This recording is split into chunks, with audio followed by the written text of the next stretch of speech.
Hey guys, welcome back to the channel. Thanks for tuning in. Hey, I know by now you've probably heard about the new Tackle Warehouse Pro Circuit. It's back to being the Pro Circuit, not the Invitationals.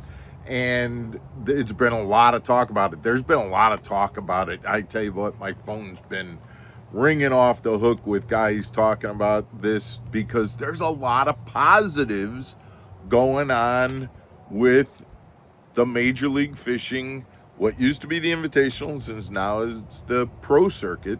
More money, lower entry fees, different forward-facing sonar rules.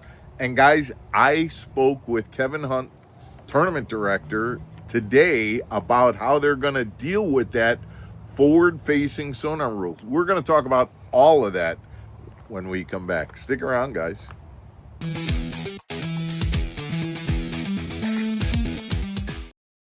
Welcome back to Mark Fisher Outdoors, everybody. I'm Mark Fisher. So the Pro Circuit, it's back to being called the Pro Circuit. And it is the only way that guys can qualify to get into the BPT. And so what have they done? They are making it very, very enticing to get into the Pro Circuit. Number one, they've increased the payouts. First place is back up to $100,000. Last year it was 80,000. This year it's back up to 100, which means if you're running a Phoenix and you get that $35,000 Phoenix bonus, you're looking at 135 for a first place finish on the Pro Circuit. Entry fees have been brought down. Instead of being 5,500 like they were last year, they're down to 5,000. Still a big money tournament, big entry fees, but entry fees going down, that's news, and they are down $500 per tournament for 2026. The next big piece of news is that every winner of each individual event is getting a berth to the Red Crest. So they're going to be taking every guy who comes in first place during all the qualifying events, and that guy gets an automatic berth to Red Crest, which is guaranteed money there as well. So first place has a lot of benefits. You win first place, you get $100,000. If you're running Phoenix, another 35, and you're going to fish Red Crest where you're guaranteed money there as well. So big incentives to win one of these events.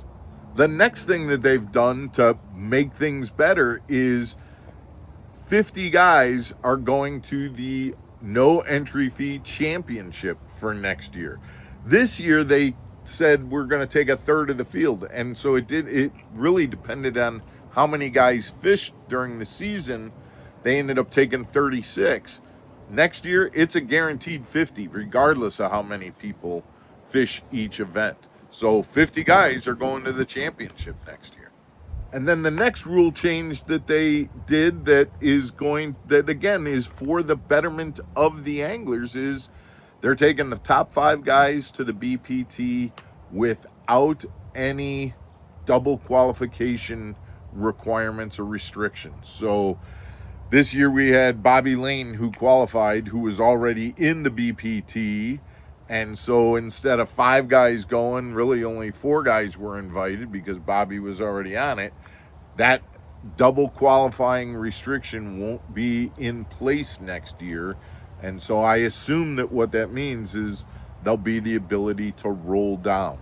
So Major League Fishing is really doing a lot to entice, as I said, people to look at the invitationals, sorry, not the invitationals, the Pro Circuit as the way to go, as the place to go.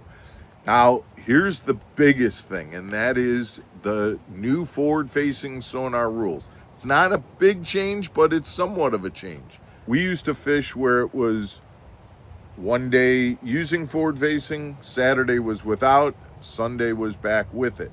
Now they're going to a schedule that's more closely resembling the BPT. We will be able to use forward-facing sonar for just 3 hours each fishing day, okay? So 3 hours on the first day, 3 hours on the second day, 3 hours on the third day. The question is, how are they going to police that? Because with the BPT, they have marshals. With 150 boat field on the pro circuit, without having marshals, how are they going to police it? Well, I spoke with Kevin Hunt today, and the answer is they don't know yet. Okay, they don't quite know yet. They have some technology that they're looking at, different types of technology that they're looking at, whether that be the use of the Vosker cameras like we had last year, or whether they've got some new technology coming up related to the lock boxes and some timers on lock boxes, but they have not come up with the specific way that they're going to deal with that 3 hours on, 3 hours off situation with forward-facing sonar. But that is the way that they are moving. And the fact of the matter is, I think that's a better way to do it than what they had. And if they can make it happen, I give them a lot of credit for saying, hey, we're going to go with something that's better. We're just going to have to figure out how we're going to do it between now and then. And as soon as they know, believe me, I'll be finding out and I'll be letting you know as well. Guys, I appreciate you tuning in. What do you think about this new circuit? I think there's a lot of positives. And it goes back to a video that I did earlier in the month.